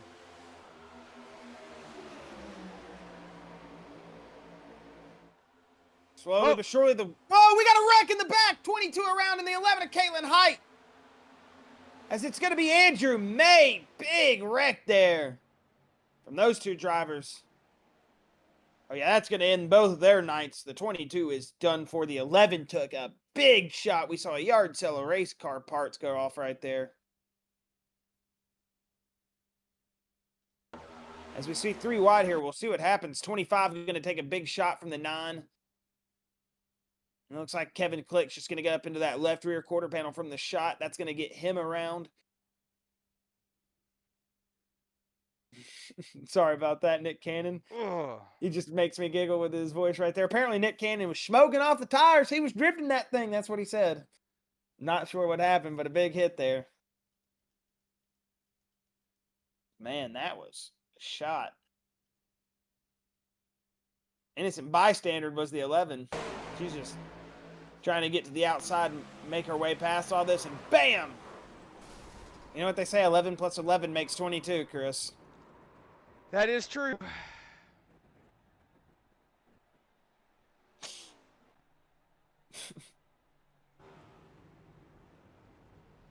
These guys are ruthless over the radio tonight, man. Sorry. If you ever hear me giggling and you're new to the stream and you're like, this is your first race, and you think, why is this crazy guy just giggling? I have driver chat on. We don't play driver chat over the stream for some obvious reasons. If you've ever raced in iRacing or league racing, you know. It gets very, very crazy out there. So I do hear what they're saying to try to keep up with some of the drama or keep up with some of what's going on or what they think is going on. And more or less, I just get free comedy shows sometimes.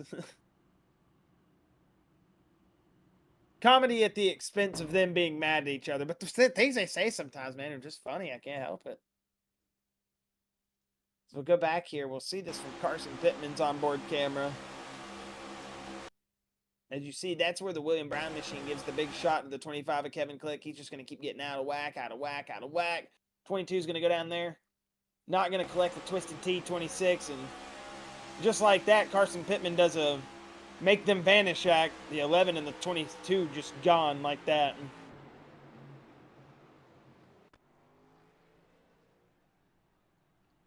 So, down pit lane is Troy Wagaman, Matthew Fitz, Ryan Broderick, and Michael Zuver. They're currently on their way out.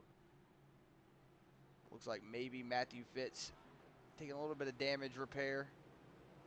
Right now, we'll get back to green flag racing, Chris, and it's going to be a green-white checkered. If we do not have a caution.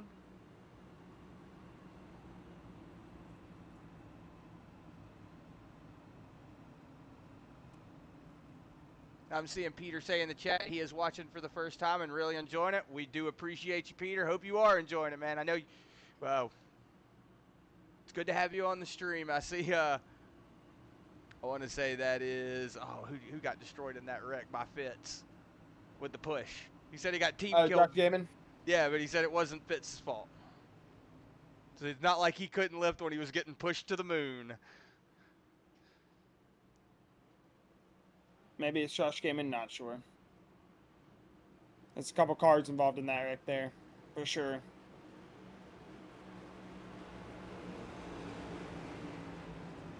Well, Chris, iRacing pace car. Do you think this is the last time it takes this left turn tonight? I don't think so. With the way we've been going, I mean, we've got the clean racing, you know, up till about lap 70. But other than that, it's been pretty tame. So I'm thinking now is the time. Like I said, we saw the gloves coming off. They're off now. There's no gloves involved. They're all over the. You can't see them, but they're all over the grass right now. Whoa, is the 93? Oh, never mind.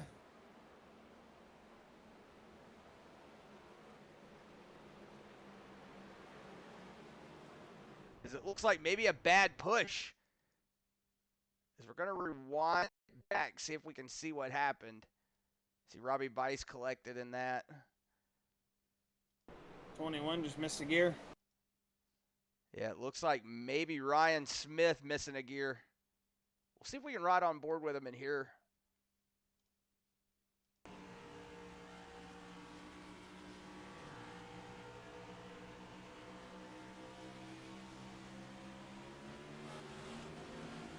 Yeah, you see it's just not going.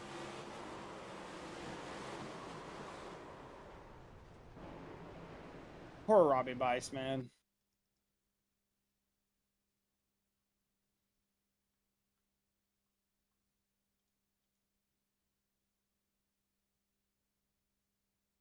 As we'll back it up and see.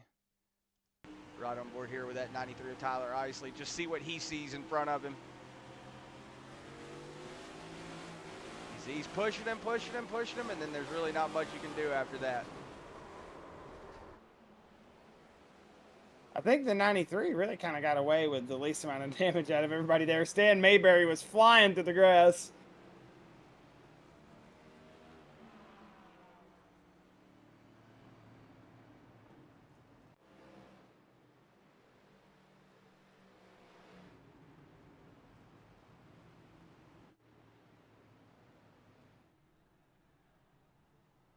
Well, this will be attempt number 1 at a green-white checker. This is attempt number 2. Oh, excuse me, number 2. I don't have those numbers in front of me. It's all good. I'm seeing Michael Self say in the chat, it's a good thing that people don't hear the team chat. Most of it is not family friendly. Oh, no.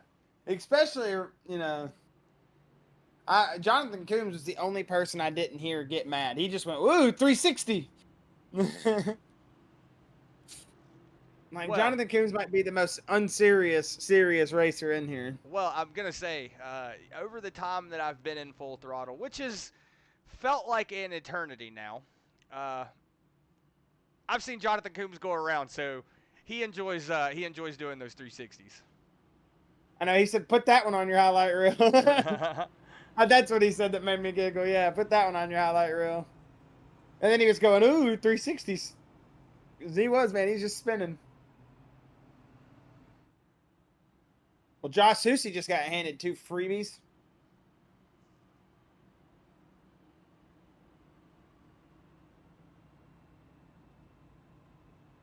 Seeing a lot of damage on that left side. We saw him get that right side into the wall early on.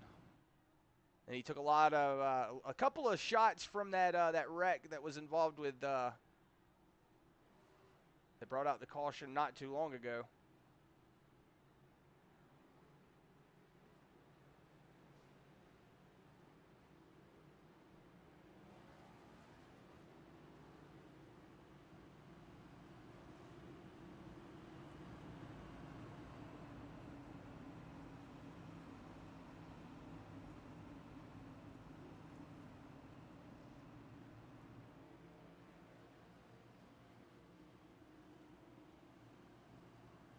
It just goes to show you, Josh, we're only 5 cautions into this, though. It goes to show you, with 39 cars on the track, we've got some good racing going on underneath this.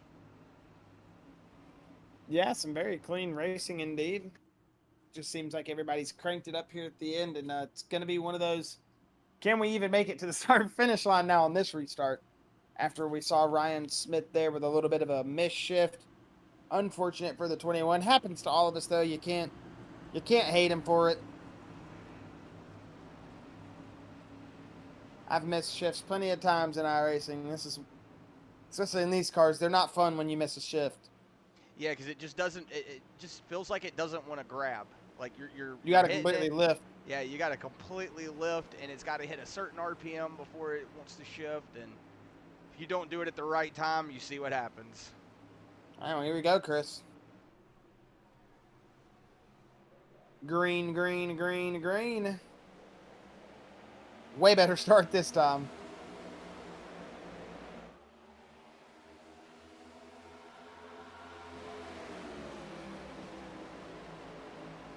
Well, like I said in the beginning, don't count out that 81.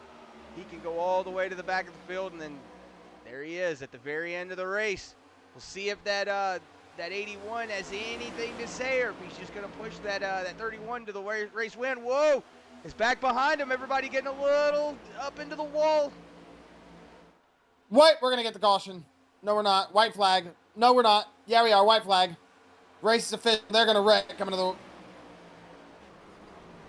They're still wrecking. We'll go back up on board here.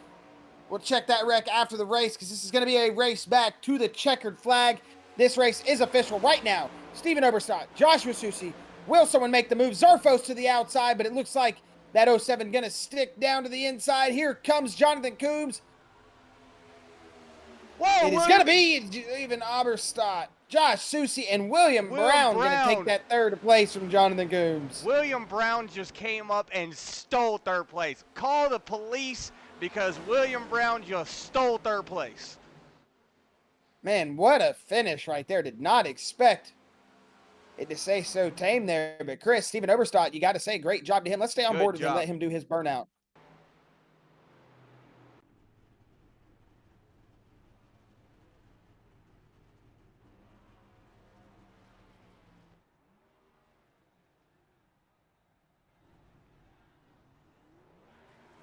As Lady Liberty Motor, excuse me, that is so hard for me to say, dude. Lady Liberty Motorsports is going to stamp their first win into the Full Throttle Series, and it's going to come at the hands of the 31 machine, Steven Oberstadt.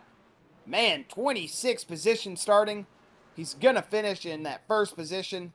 That 31 Chevy Camaro, what an excellent job as he is going to just sit here and do an awesome, awesome burnout. Is that 31? Very well deserved, Chris. He held on to a portion of that right there towards the ending stages of the race. He got up there in the lead, and him and that 11 machine of Caitlin Hyde were holding it down until that 11 was wrecked out. That 31 was able to maintain his position, and he's going to bring home, like we said, a well-deserved win. And Lady Liberty Motorsports' first W here in the Full Throttle Cup Series. We'll stay on board here with him for just a few more moments, let him get his burnout going. Chris, if you want to go through that wreck here in just a second, before we get the interviews going, we do have Josh Susi, William Brown, as well as your race winner, Steven Oberstadt, to interview.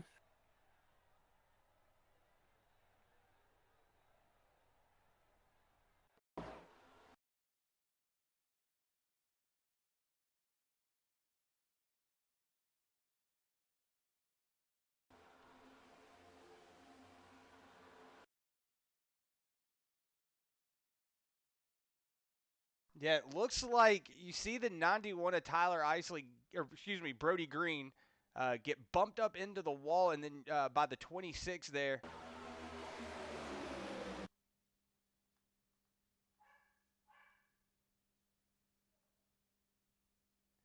Oh, I went back a little too far. You're going to see him get bumped up there into the wall. That's going to upset that car. And you're going to see Jaden Bingaman come down. It looks like he might collect Kevin Click up into the wall. That's going to... And then chaos is going to ensue. And then, like you said, Josh, chaos ensues. But it does look like we have our three finishers, Chris, ready for their interviews. We're going to go ahead and bring up that 31 of Steven Oberstadt and have a word with our race winner.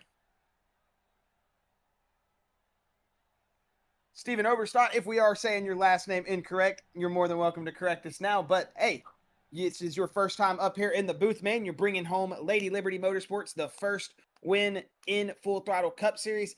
Take us through here those finishing stages, of the race. And, man, got to say, you were able to pick that track position up there late, and you made some success out of it. Steven, take us through the race win here tonight, man, and how does it feel stamping your way into the victory lane and into the winner's circle here in Full Throttle in the second race of the season?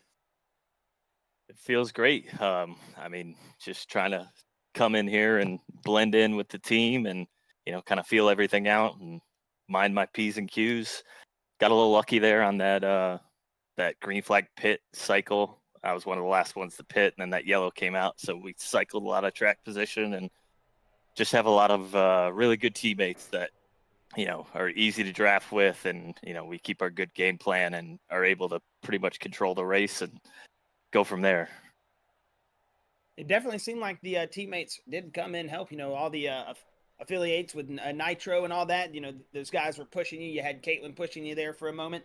It seemed like you two were working very well together. But all in all, man, like you said, just seemed like a little bit of luck of the draw there. You get the kind of the luck there on the pit stop. You go from 26 starting position to next second, you're leading the race, and then now you're holding on to the end there. Take us through the end. How does it feel, man? To, like you said, to take home this race win. And what do you think this goes for the future now with the 31 camp as you take home not only your first race win of the season here, but like we said, once again, you stamp Lady Liberty's first win here in the Full Throttle series. Where do you think that picks the momentum up, and how do you think going on here in the future it's gonna work for that 31 camp? Yeah, I think I'm not worried about wins in this team or our conglomerate. It seems like I'm probably the slowest one on the team, so to notch that off early is pretty good, because I think they're going to win plenty of races. I don't think anybody's really going to contest that. So yeah, knocking it out early is fantastic. Having Caitlin behind me, for the majority of those runs was awesome. Great pushing, and we kept control of the race, and I knew where that car was going to be. I knew where my pushes were going to come versus somebody that might not be in the same VC as you or on the same team as you. So it just makes it so much easier in terms of, if the runs are coming or where to push, or, do you need to run a little bit higher or lower, et cetera, et cetera. So just like I said, happy to be a part of the team, really thankful that Kevin Gibney put me in the car. And like I said, teammates. It's a team win. These tracks take a little less skill, a little bit more planning, and a little bit more execution as a team rather than an individual driver. So feels good. And feel pretty good going the rest of the way, minus the tracks that we got to turn right on. But a little monkey off our back, so we can kind of just let it rip the rest of the season. Heck yeah, man. It's one of those things, like you said, get the monkey off your back. The 31 machine got into victory lane here, second race of the season. Might have caught you yourself even a little off guard. And hey, it's got to be one of those things. It's now it almost feels like the sky's the limit. We can do whatever we want to in this season. But hey, Steven, I got to say, man, it was an awesome job, from us up here in the booth. We had fun watching you guys get out there, mix it up. And, your teammates did an excellent job helping you get up there. And if you've got any final words, thoughts, shout outs, anything you want to say before we let you get out of here, you're more than welcome to throw it out there, and we'll let you get on your way. Yeah, absolutely. Nitro sets. I mean, the car was awesome. Atlanta, the handling kind of can go away there at the end of the run, but the thing was just perfect. I mean, the car could do whatever I needed it to do. And just the teammates again. Got to shout all them out. Shout out my crew chief, my dog Ralph. He always sits next to me when I race, holding it down. Shout out to my wife for let me race all the time and not making me sleep outside. And just really appreciative of running in here. Seems like a pretty awesome series, and overall good group of folks. There's a couple oddballs, but you get that in every group. And just looking forward to the rest of the season, and we'll go see if we can hunt a couple more. Heck yeah. Well, Steven, again, thank you for having a word with us here, man. Again, congratulations on, the first win here or if your season, I should say. And hey, we'll be hopefully talking to you here soon. And once again, congratulations and enjoy the rest of your week, man. Thank you. And thank you guys. Hopefully try not to be too much of a stranger. Heck yeah, man. Well, hey, hopefully we'll be talking to you here soon. Again, congratulations, and maybe we'll be talking to you here in the future. All right. Thanks. Thank you. Oh, what's up? Real quick, before we go any further, this is the second win for Lady Liberty. They did win last. Win Daytona. Yeah, I'm so confused. I'm so used to him still being on Nitro. Yeah, I just wanted to point that out real quick. So yeah, I bet Joshua Gaiman's punching air right now. He's like, that guy, man. He's got my back, dude. He's got my number. Sorry about that. Yeah, you're right, Chris. I'm like I said, so used to them being Nitro from last year. He ran the Nitro banner. So yeah, you are 100% correct. Second win. So there we go. His first win of the season, though. But we will bring up somebody who's used to winning. Second place finisher, Josh Susie. Have a word with him. Josh Susie, Chris, and Josh up here in the booth. You got a copy? Yeah, I gotcha.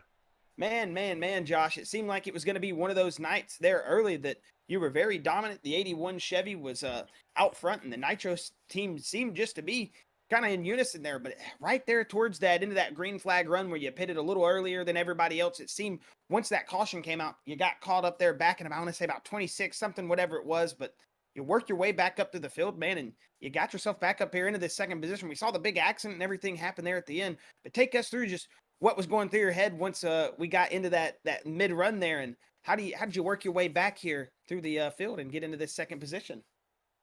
Uh, just still had a fast piece and missed some stuff. I took one for the team on the first run and just led and used more fuel than everyone else to put them in a position to one stop the race if it went green. And unfortunately, when we picked up Chad, he caught the apron. And I had to swing wide in two, and I like grazed the wall, and it gave me 40 seconds of damage on the toe or something. I'm not even sure. It was still fast. Obviously, unfortunately, that caution come out made me have to take the wave around, so I had to just ride until the next caution. I was surprised at the speed in the car still. And then I would have come out like 12th or 13th, and I sat there and fixed the damage, so it put me back in like the low 20s. And trying to get up through that field is it's something. So thankfully, I was able to really not get affected by the big wrecks too much. I know that very last one, I got a little bit of front end damage that didn't help, but yeah, just all things considering, pretty fortunate. I mean, yeah, you guys seem like y'all were pretty fortunate there, like you said early, taking the big right side damage with the teammate drafting there, coming down pit road, getting caught up with the caution. But overall, it seemed like it was a pretty good night with the circumstances. So a second place finish, we can't expect much less from Josh Susie though. But man, if you've got any final words, final thoughts, shout out to anything, Josh, before we get you out of here, you're more than welcome to throw them out there, and we'll let you get on your way. And hey, enjoy the rest of your night. Yeah, man. I mean, you know the deal. Nitro setups. If you ain't running it, get you some. And big shout out to Steven getting that win. He's able to fill in for Kevin and run while Kevin's out. So big shout out to him. He's been a great team player. Everyone that's in an alliance with us, great job tonight. Some of them had some bad luck, but it's going to happen when you're at a plate track like this. What can you control? Shout out to the qualifying setup shop. My front row streak continues, so I'll take that. And we'll get to an interesting track next week with the reconfig. Basically chopping like half the track off. So we'll have to try to put some laps in there and see what's really different and see if we got some speed. And great job by most of the league tonight. One little mishap under green flag pit stops, but other than that. For the most part, we had a lot of green racing, which is awesome to see. That trend continues, which is cool. And as always, thank you guys for broadcasting the show and watching us ride around here like a bunch of monkeys screwing a football. And we try to make it interesting for you. So hopefully we'll get to talk to you again next week. Yeah, we'll be looking forward to it, Josh. Again, congratulations on the makeshift run here tonight, and hopefully we'll be talking to you here in the future. All right, appreciate it, boys. Appreciate you. And we're going to go ahead and bring up William Brown, who got a photo finish here for this third place, and it's going to be our biggest mover here tonight. William Brown, Chris, and Josh up here in the booth. You got a copy? Sure do. How are you guys? Man, doing good. And I got to say, not only doing good, but watching you get that finish there, I think that was the craziest finish right there with the third place. I mean, you come back from 32 spots, William. You work your way through the field. You had ups and downs running in the far back pack during the green flag conditions. It seemed like who knows what was going to happen. And then there towards the end, we have all the wrecks, we have all the mayhem, and you come back from that 35th position, and you're going to bring home that third place finish. Take us through the night, William, and how does it feel picking up third place after what seemed like a very random race there at the start with how it was going? Yeah, it's a good thing we don't have a radioactive series because I would have gotten exposed hardcore for my whole outlook on the race while it was happening. I was not a happy camper for the longest time. I was being dramatic when I didn't have to be because I was just so aggravated about how things were going. And at one point, I was like 2 laps down, had to not take a pit because it would put me on at least 1 lap down, and just struggling to get a lucky dog. And I don't know, it just felt like I was not going to be going anywhere for forever. And then lo and behold, I finally got my lucky dog. I finally started making some headroom, and I think we had, I don't know, 15 laps left, maybe or so, when we had the caution that got me in the lead lap again, and I found my way up to 12th, I think. No, it wasn't 12th. It was like 19th. And then after that, I found my way to 12th. We had the caution on the green white checker, and that put me at 8th. And, just kind of raced it there at the end, tried to make moves to put myself in the best position. Got under John Coombs there, coming to the checker to try to draft him, side draft him to beat him to the line. And I can't believe it. Came away with a 3rd place. Yeah, I you guys couldn't have asked for a better finish for myself. I was about to say, it was one of those things, man. It seemed like the way your night was going early, you're not thinking 3rd place here at the end of it, but you come back, and with 15 laps to go, you finally get yourself set up, and you get a finish here at a track that clearly you deserved. So it's one of those things when you got to say, while the radioactive might have exposed you there, at the end of it, you realize that, hey, I had a fast piece here tonight. Just the circumstances didn't fall right. It's just one of those things in Atlanta. But William, got to say, man, again, congratulations on your circumstances and all that. But hey, if you got any final words, thoughts, shout outs, anything before we let you get out of here, you're more than welcome to throw them out there. We'll let you get on your way and rub it in Jonathan Coombs' face that you beat him to the line right there. Hey, I gotta give it to John Coombs. Okay, Oh, yeah, he for is sure, for sure. second Great in run. points right now. I finally looked at the points, and I gotta say I'm proud of him. He's doing a heck of a job. He had a good finish at Daytona, even though I edged him out here to the line today. He had a good finish here still. He's got some good consistent finishes going right now, and I'd love to see him continue that momentum and keep it going. He kind of just joined us at the end of the last season as far as like getting back into oval racing and all that. So I'm super proud of him. I don't know if he's gonna watch this, but I hope he does. But Heck yeah. anyways, with that being said, I mean, yeah, uh, Prestige Worldwide, new team. We're not on TSUR anymore. Me, Lucas, and Nick, but not the start we want as a team overall. Pretty rough finishes, aside from my finish here today. But keep an eye out for us. I think we'll be doing some pretty good things here in the near future. And I just want to give a shout out to my teammates, Lucas and Nick. I mean, heck of a job. I want to give a shout out to TSUR. We're not on that team anymore, but still like those guys and hope they do well. And thanks to you guys in the broadcast booth, as always. I know you do a good job. I'm about to watch that broadcast and check it all out. And yeah, that's about all I got. Well, heck yeah, William. It's been awesome watching you guys come from the back of the pack, literally, through all the adversity and get this podium finish. And like you said, big things coming for the team. We're excited to see it. And hey, hopefully we'll be talking to you next week and here in the near future. Again, congratulations, William, and enjoy the rest of your week. Thank you. You too, guys. And that was William Brown. Chris, you got to really say, from his perspective, from everybody's perspective, what a crazy finish there to the race. I mean, just so many different storylines playing out. Steven filling in, getting a win here in the second win of the season for the Lady Liberty Motorsports teams. I was saying first win. Completely forgot about Josh Gaiman, being literally the team owner down there, I'm pretty sure. So do apologize to him for not putting some respect on his name, but got to put some respect on both of them for sure, because the 31 had a great night here tonight. Josh Susie, with his adversity coming back to finish second. William Brown getting the lucky dog with 15 to go to put him back on the lead lap and finally coming around to get a 3rd place, getting under his teammate there who had been running in that 3rd place all night.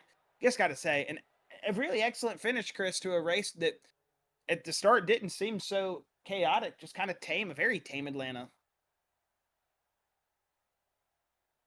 Are you here? Oh yeah, sorry. Didn't realize my mic was muted. Yeah, Josh, that was it was one of those things like you were saying. Seeing a couple of these drivers come through and through this adversity, that's something that we like to look for in these drivers. So good job to William Brown to pull himself back out of that, and like even with Susie still pulled himself out of all that adversity.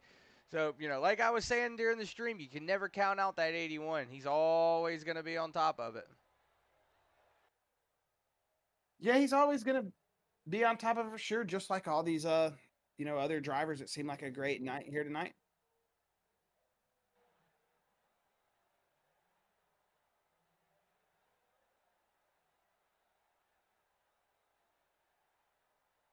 as we are going to go through our post-race results here. Do you have it up on board, Chris? Sorry about that. It was Stephen Arberstadt who took your race win here tonight. Josh Susie in P2. William Brown third with Jonathan Coombs in. Daniel Holdcroft in fifth with Jeremy Zarfos in sixth. Dylan Hastings going to finish seventh with Ryan Broderick in eighth. Robbie Bice ninth with Brody Green 10th. Tyler Isley going to finish 11th with Stan Mayberry 12th. Matthew Fitz 13th with Ryan Smith 14th. Kevin Click going to finish in 15th with William Hobart 16th. Jaden Bingaman going to finish 17th with Jimmy Barr 18th. Shane Weldon 19th with George Wood in 20th. Michael Zuver going to finish 21st with Carson Pittman in 22nd. 23rd going to go to Troy Wagaman Jr. with 24th Ken Baum Jr. As we'll see, Chad Engel in 25th with Andrew May 26th. Kalen Height 27th. Nick Cannon 28th. Kip Easley going to finish 29th. And Aaron Staub going to finish 30th. Going to have Joshua Gaiman, unfortunately, finish here tonight 31st with David Smoot Jr. 32nd. Lucas Noji's 33rd with Dakota Kuhn 34th.